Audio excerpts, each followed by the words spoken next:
Ya, saudara, saat ini saya tengah berada di Stasiun Tanah Abang Baru, di mana Stasiun Tanah Abang baru saja diresmikan oleh Presiden Republik Indonesia Prabowo Subianto, disertai juga tadi ada hadir Menko Infrastruktur dan Pembangunan Kewilayahan Agus Harimurti Yudhoyono dan juga ada Gubernur Jakarta Pramono Anung. Nah, untuk menggambarkan bagaimana situasi Stasiun Tanah Abang, saya akan memperlihatkan kepada Anda ini adalah pintu keluar dari akses Stasiun Tanah Abang Baru.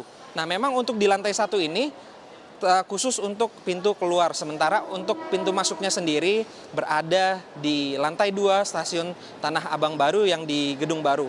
Nah, untuk mengetahui bagaimana respon masyarakat terkait dengan stasiun baru ini, saya tadi sudah mencegat gitu ya salah satu penumpang, langsung aja kita tanya-tanyain. Halo Kak, dengan Kak siapa? Saya Nazril. Kak Nazril, berarti kan tiap hari melalui Stasiun Tanah Abang ya?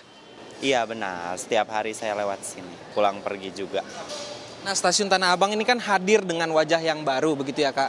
Ini respon Kakak selaku penumpang atau pengguna kereta rel listrik ini seperti apa sih? Menurut saya tuh Tanah Abang stasiun paling bagus ya. Menurut saya Tanah Abang tuh stasiun paling bagus, paling lengkap fasilitasnya, paling bersih. Jadi saya nyaman-nyaman aja di sini. Tuh, soalnya saya daily-nya tetap lewat sini. Jadi saya nyaman sih lewat sini kebetulan. Iya. Kalau dari segi fasilitas nih, kalau dari Kakak sendiri menilainya seperti apa? Kalau fasilitas oke, kayak dari kamar mandi, segi pelayanan, mesin tap-nya, terus kasirnya juga oke. Soalnya mereka pelayanannya cepat sih. Tuh, biasanya kan kalau di stasiun lain agak ada yang macet, kamar mandinya ada yang kotor gitu. Kalau di sini lumayan bersih. Soalnya ini stasiun paling bagus menurut saya.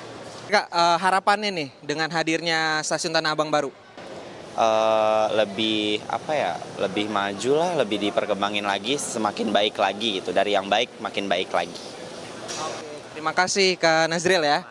Silakan melanjutkan aktivitasnya. Nah, saudara, tadi saya sudah mewawancarai salah satu penumpang begitu ya. Memang tadi harapannya adalah semoga dengan hadirnya Stasiun Tanah Abang Baru ini menjadi semakin maju, kemudian bisa memobilisasi kepentingan masyarakat luas. Benediktus Aditya, Hanil Revalino, Kompas TV, Jakarta.